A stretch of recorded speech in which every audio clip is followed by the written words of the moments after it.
Classified files both within the agency and other US and foreign intel agencies reveal a great deal of evidence, Chung said. Not proof admittedly, but strong evidence that the Dogon's advanced astronomical knowledge is very ancient and so predates the French astronomers who first visited them in Mali in 1893. Chung paused as he noisily adjusted his position on the beanbag.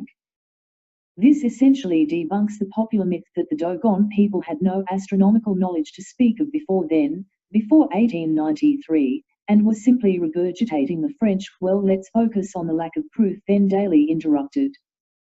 Why hold faith in Dogon science if we don't have absolute proof? Because their culture is worth saving regardless, 28-year-old Kathy Einhorn, a Jewish woman, said passionately. The 6-foot-tall Yale graduate added, remember, the Dogon are facing the likelihood of cultural extinction in the near future. She retrieved her smartphone from the pocket of the denim jacket she wore and accessed a specific app.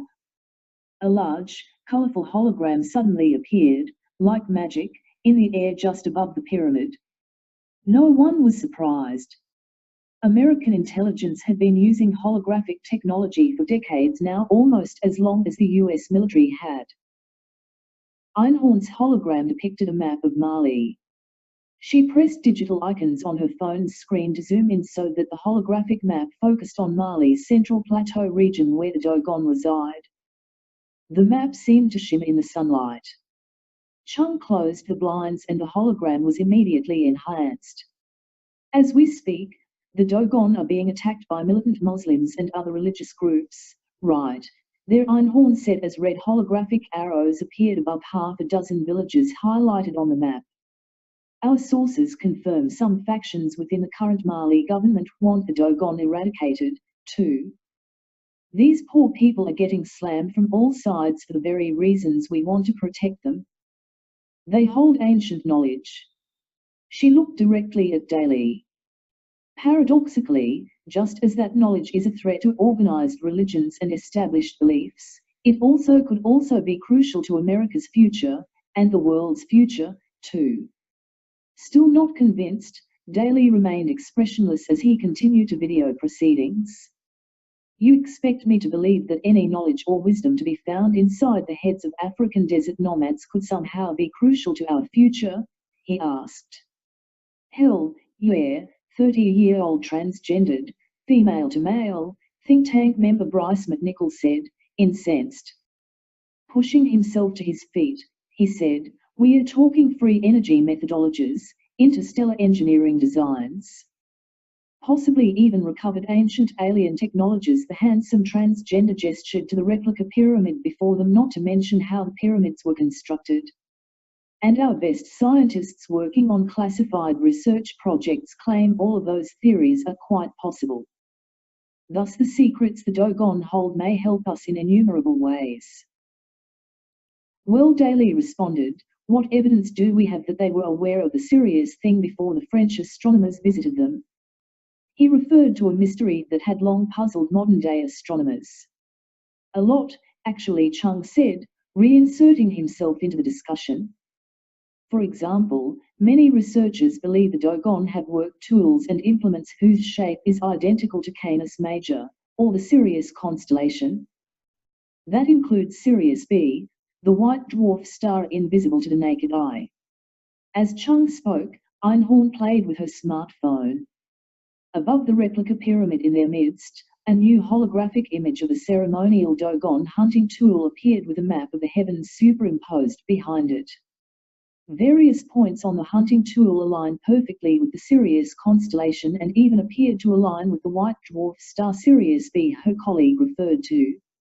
Chung continued, Sirius B wasn't discovered by our civilization's astronomers until 1862, yet this ceremonial Dogon tool depicting that very dwarf star and its orbit around Sirius is estimated to have been crafted many hundreds of years before the 19th century. Furthermore, the Dogon have an ancient ceremony called Sagi that directly mirrors the orbit of Sirius B around Sirius A, and, get this, there are 400-year-old Dogon masks still being used in Sagi ceremonial rites. This means the Dogon were at least centuries ahead of 19th-century astronomers.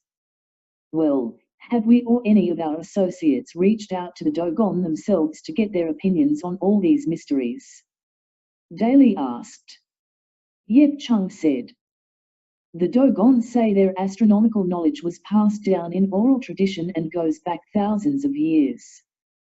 Before his boss could interject, the young agent quickly added, I know that doesn't equate to proof the Dogon knew about a star that's invisible to the naked eye, but their response to criticisms from academia complicates things. As 1893 isn't that long ago. For example, he nodded to Einhorn, who promptly tapped the screen of her smartphone. A holographic video of an elderly Dogon man appeared above the pyramid. Chung continued, here's a video of a Dogon elder over 100 years old. 116 I believe he was when this video was filmed last year. Still alive last we heard, which makes him one of the oldest in Africa. He glanced at his companions and several nodded, confirming the elder was still alive. And so if you do the math, this man's parents were born long before 1893. Yet he swears both his parents learned the stories of Sirius B from their parents. Another piece of crucial evidence that predates the French astronomers' arrival in Mali by many decades at least. How would you explain that? Daly asked, adopting a skeptical tone that didn't necessarily reflect his personal feelings. Chung waited for one of his colleagues to answer. When none did, he said, well, as Bryce alluded, he nodded to McNichol, some would have it the Dogon received knowledge from visitors. Extraterrestrial visitors. Daly continued to play devil's advocate. So you're asking me to tell my superiors that it's came from some distant galaxy, and the only people they decided to visit were a bunch of cliff-dwelling Africans in the middle of nowhere. The Dogon are some of the oldest people around Latin American, Ricky Santos said, entering the discussion.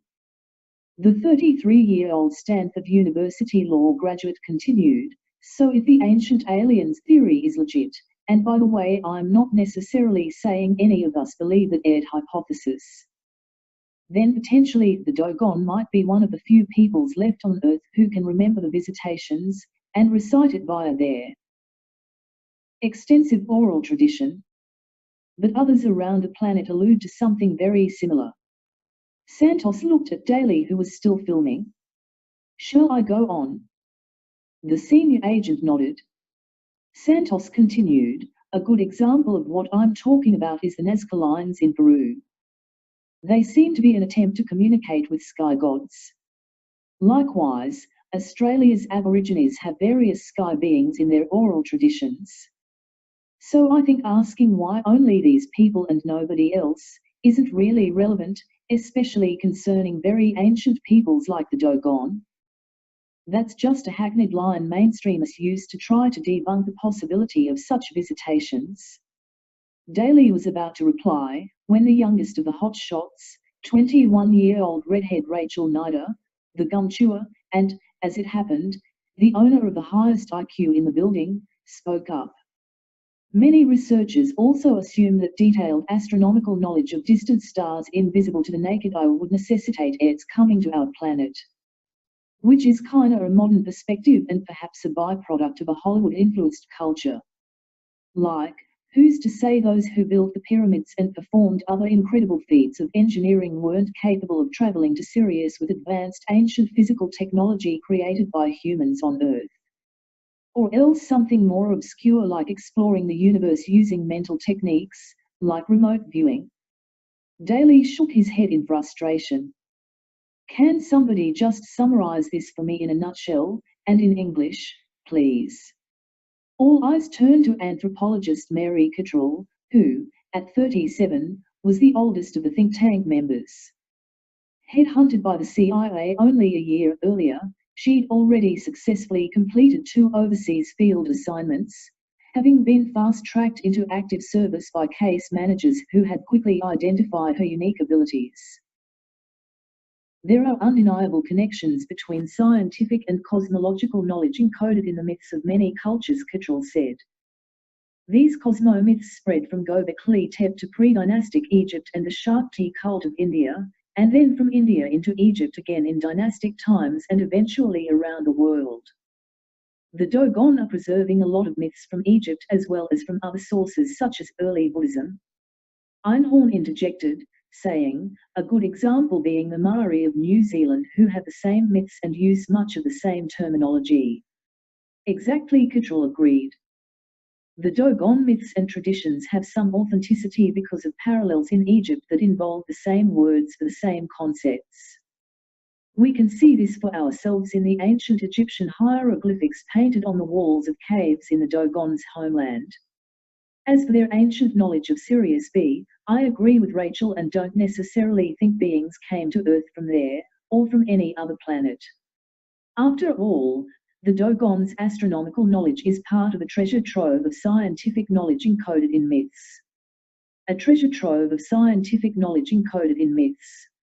Daly responded, and not without a trace of sarcasm. Several think tank members shared knowing looks.